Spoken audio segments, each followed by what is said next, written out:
Sean, bienvenidos a la MX, Meta, la red, de verdad, directo de México para el mundo. Un placer estar con todos ustedes para el análisis de hoy. Estamos con equipo completo para desmenuzar el tema. Hoy nos sumergimos en la independencia de México, un proceso que duró más de una década, ¿verdad? Exactamente, desde el Grito de Dolores en 1810 hasta la entrada del ejército trigarante a la Ciudad de México en 1821. Imagínate todo lo que ocurrió en ese tiempo. Más de 10 años de lucha.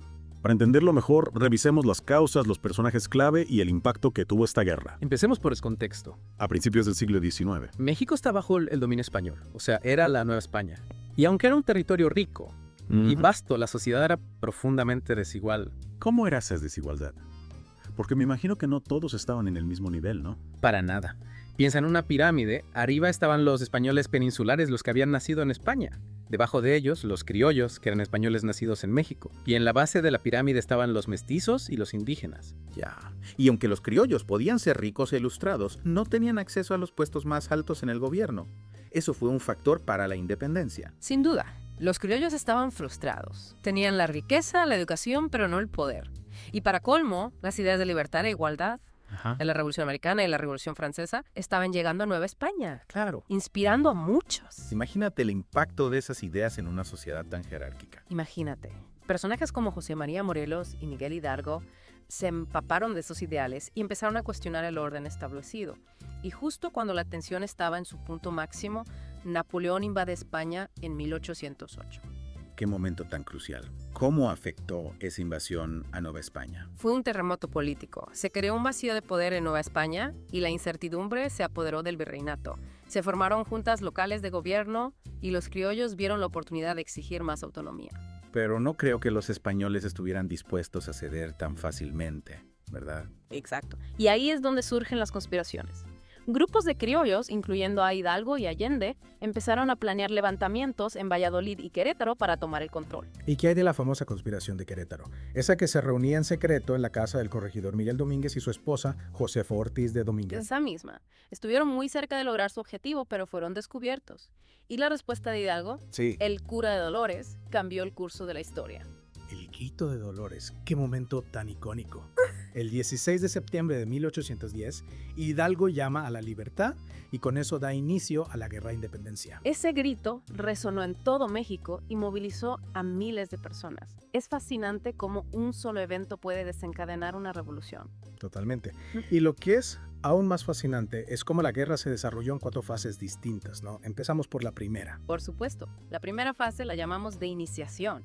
Aquí vemos a Hidalgo y Allende liderando al ejército insurgente.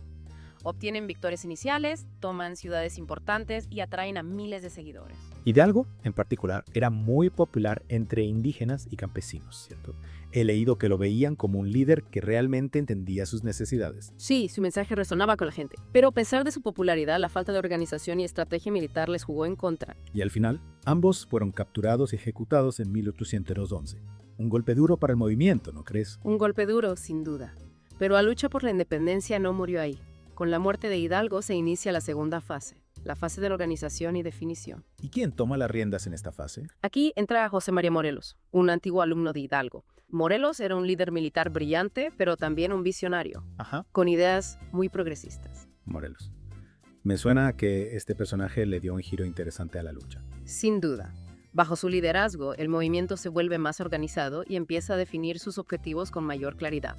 Un ejemplo claro de esto es el Congreso de Chilpancingo en 1213. ¿Qué ocurrió en este congreso? Morelos presentó su famoso documento Sentimientos de la Nación. Imagínate, en 1813 ya se estaba hablando de abolir la esclavitud y el sistema de castas. Morelos estaba adelantado a su tiempo. Increíble. Declarar la independencia de México y al mismo tiempo proponer una sociedad más justa e igualitaria. ¿Cómo no iba a ser un documento fundamental? Exacto. Sentimientos de la Nación sentó las bases para un México diferente. Lamentablemente, Morelos corrió la misma suerte que Hidalgo. Fue capturado y ejecutado por los españoles en 1815. Y ahí entramos en la tercera fase de la guerra, la fase de resistencia. Una fase que imagino estuvo llena de desafíos tras la pérdida de otro gran líder. Así es. El ejército insurgente, ahora liderado por figuras como Vicente Guerrero, se vio obligado a recurrir a la guerra de guerrillas. Mientras tanto, los españoles intentaban pacificar la rebelión con una combinación de fuerza militar y ofertas de amnistía. Una época de mucha incertidumbre, me imagino. Totalmente. Pero justo cuando la causa independentista parecía perdida, un evento inesperado en España le dio un giro a la historia. Un evento en España. Cuéntame más, esto me tiene intrigado. En 1820, un levantamiento liberal en España obliga al rey Fernando VII a aceptar una constitución liberal. Y aquí viene lo interesante. Los conservadores en Nueva España, que se habían opuesto a la independencia, se alarmaron por estas reformas liberales. Pero los que se oponían a la independencia se alarmaron por las reformas liberales. ¿Por qué? Porque temían perder sus privilegios bajo un gobierno liberal. Entonces, ¿qué crees que hicieron? Se unieron a la lucha por la independencia. Qué ironía. De oponerse a la independencia, apoyarla, pero por razones totalmente diferentes. Así es. Y con este giro inesperado llegamos a la cuarta y última fase de la guerra, la fase de consumación. Y aquí entra en escena Agustín Iturbide, ¿verdad? Un personaje que inicialmente había luchado contra los insurgentes. Exacto. Iturbide, viendo la oportunidad de liderar la independencia, se alía con Vicente Guerrero y proclama el Plan de Iguala en 1821. ¿Y qué proponía este plan de Iguala? Establecía 3 garantías: la independencia de México, la religión católica como única religión del Estado y la unión de todas las clases sociales. Fue una jugada maestra para unir a diferentes facciones bajo la bandera de la independencia. Tiene sentido. Un plan que apelaba a diferentes intereses. Y con el apoyo del ejército trigarante, formado por insurgentes y realistas, Iturbide logra la victoria final. El 27 de septiembre de 1821, el ejército trigarante entra triunfalmente en la Ciudad de México, marcando el fin del dominio español y el nacimiento de un México independiente. Un momento histórico que marcó el inicio de una nueva era para México. Pero la independencia no significó el fin de los desafíos para el nuevo país, ¿verdad? Cierto, la construcción de una nación independiente trajo consigo nuevos retos y conflictos, pero eso lo dejaremos para la siguiente parte de este Deep Dive. Me quedo con la intriga. En la segunda parte, entonces, profundizaremos en esos desafíos que enfrentó el México independiente. Retomemos nuestra conversación sobre la independencia de México. Dijimos que la entrada del ejército trigarante a la Ciudad de México no significó el fin de los desafíos, ¿cierto? Para nada. La independencia fue una victoria importantísima, pero también fue el comienzo de una nueva lucha, la construcción de una nación. Y eso, como veremos, no fue nada fácil. Para nada. Imagínate un país que acaba de salir de una guerra, Claro. que duró más de una década. Las consecuencias económicas, políticas y sociales eran inevitables. Hablemos de esas consecuencias. Empecemos por el impacto económico. ¿Cómo quedó México después de 11 años de conflicto? Devastado. La agricultura, la minería, que eran la base de la economía colonial, quedaron paralizadas. Muchos trabajadores abandonaron sus labores para unirse a la lucha y la infraestructura productiva sufrió daños considerables. Y encima de eso, muchos españoles, temerosos del nuevo gobierno, abandonaron el país llevándose sus riquezas. ¿Cómo afectó eso a la economía? Fue un golpe durísimo.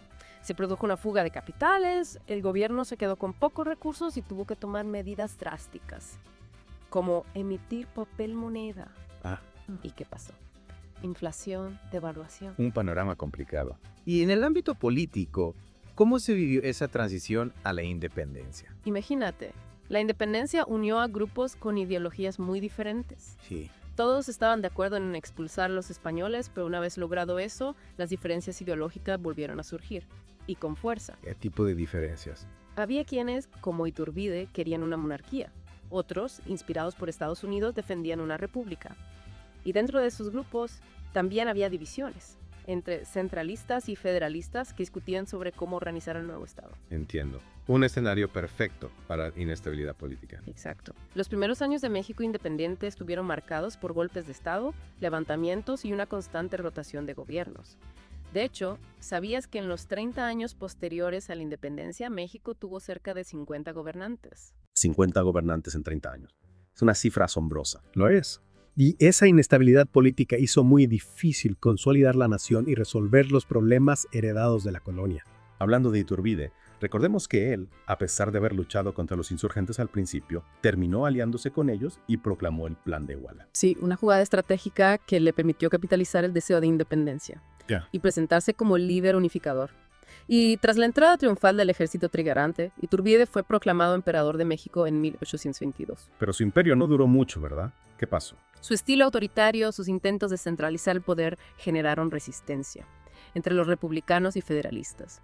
Figuras como Antonio López de Santana y Guadalupe Victoria, que habían luchado junto a Iturbide por la independencia, se rebelaron contra el gobierno. Entonces, Iturbide termina traicionando los ideales que lo llevaron a la independencia. En cierto modo, sí. Su ambición de poder lo llevó a tomar decisiones que lo alejaron de quienes le habían apoyado. En 1823, Iturbide se vio obligado a abdicar y exiliarse.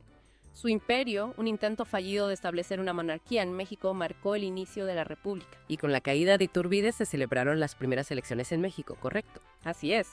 Guadalupe Victoria, un héroe de la Guerra de Independencia, fue elegido como primer presidente. Victoria, un hombre de ideas moderadas, intentó conciliar a las diferentes facciones y sentar las bases para un gobierno estable. ¿Y qué medidas se tomaron durante su mandato para consolidar la República? Se promulgó la Constitución de 1824, que establecía a México como una república federal, inspirada en el modelo estadounidense. ¿Y qué implicaciones tuvo eso para la organización del país? La Constitución dividía el país en 19 estados y 4 territorios, cada uno con cierta autonomía. También establecía la división de poderes, ejecutivo, legislativo y judicial. Era un intento de crear un sistema político más democrático y descentralizado. Suena prometedor. Pero ¿realmente se logró esa estabilidad política con la Constitución de 1824? No del todo. A pesar de los esfuerzos de Victoria, la inestabilidad política continuó. Los conflictos entre centralistas y federalistas, conservadores y liberales, seguían latentes. Y a eso se sumaban los problemas económicos, la falta de recursos, la deuda externa, las tensiones sociales. Entonces, los primeros años de México independiente fueron una época de grandes desafíos. Sin duda, fue una época de construcción nacional en medio de la adversidad. Y en esta construcción, las figuras que lideraron la lucha por la independencia jugaron un papel fundamental. Hablemos de esos personajes clave. Me intriga conocer más sobre ellos. Empezamos con Miguel Hidalgo. Claro. Miguel Hidalgo y Costilla, el cura de Dolores, se ha convertido en un símbolo de la independencia. Es conocido como el padre de la patria. Un personaje icónico, sin duda. ¿Qué lo llevó a iniciar la lucha por la independencia? Hidalgo era un hombre culto e idealista. Se indignó ante la desigualdad social y la opresión que sufrían los indígenas y campesinos bajo el dominio español.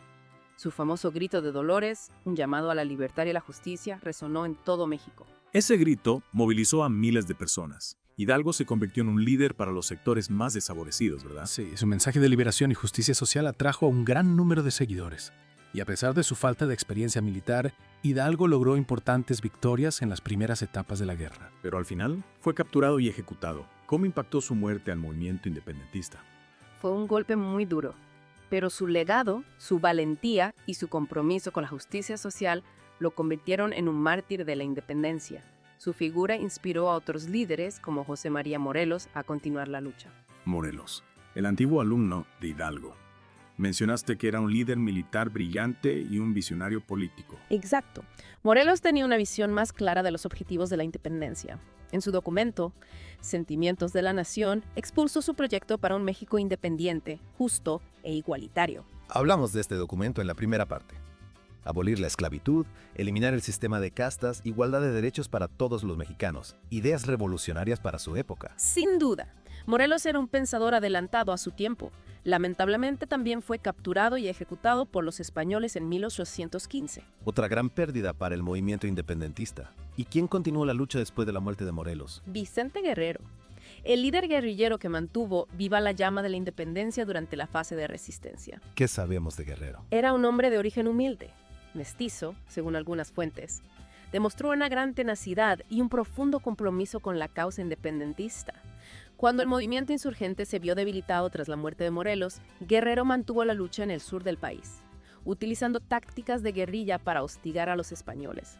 Un verdadero luchador. Y al final, fue él quien, junto a Agustín de Iturbide, firmó el Plan de Iguala, allanando el camino para la consumación de la independencia. Exacto. Y a diferencia de Iturbide, Guerrero se mantuvo fiel a los ideales republicanos y se opuso a la instauración del imperio.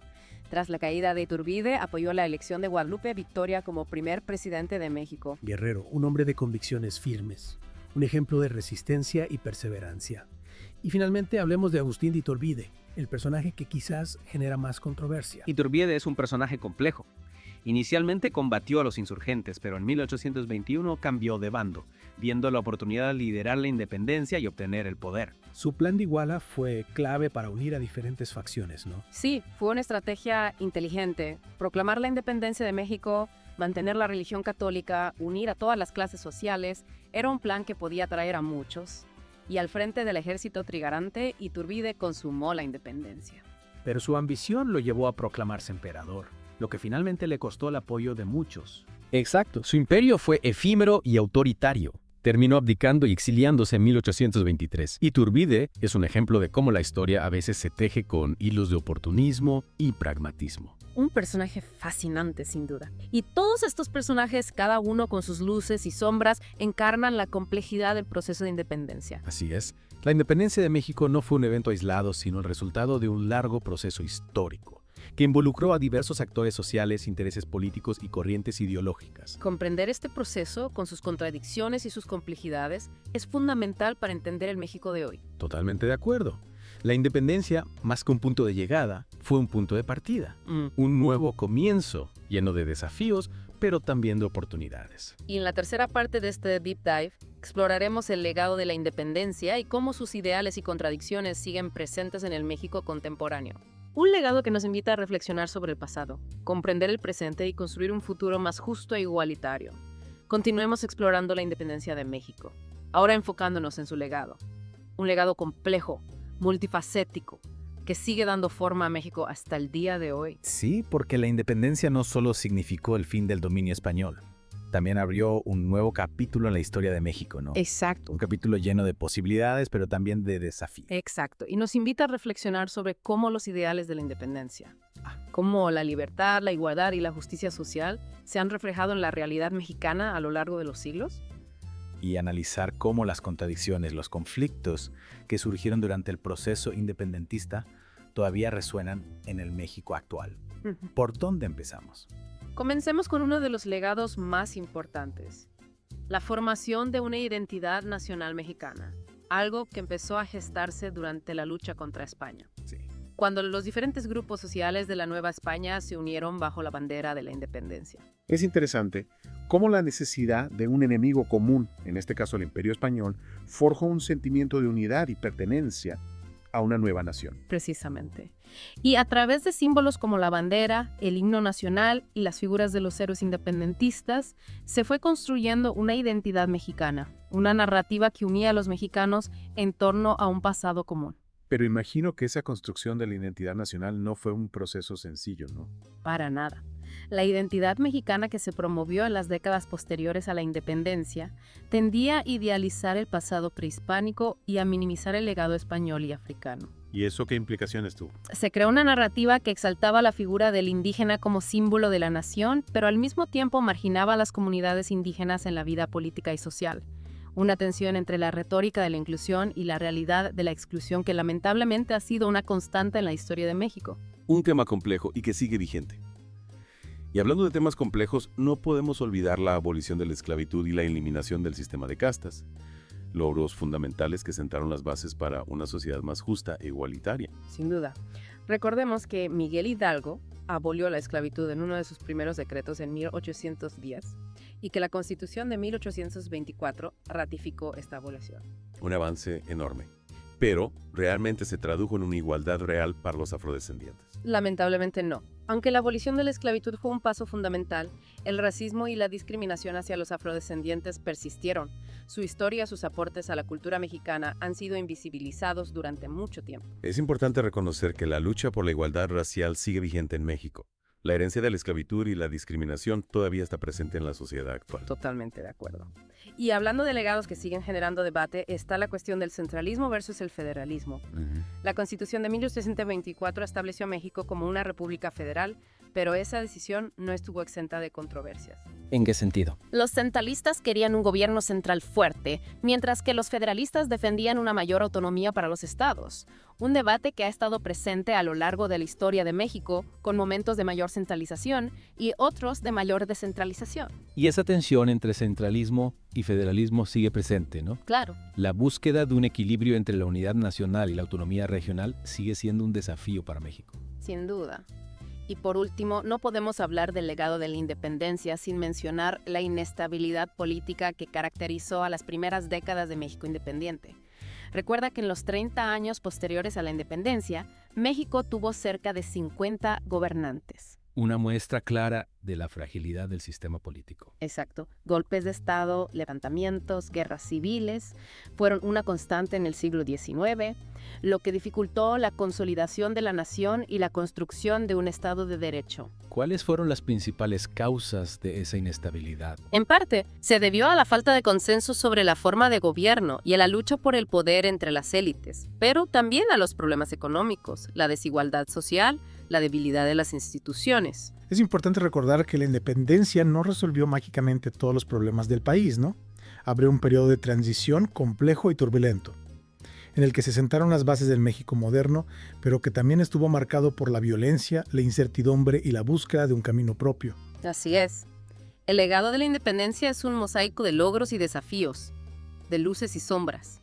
Nos invita a reflexionar sobre la complejidad del pasado, a comprender las raíces de los problemas del presente y a trabajar por un futuro más justo e igualitario. Porque la independencia no fue un evento concluido, sino un proceso que continúa en la actualidad.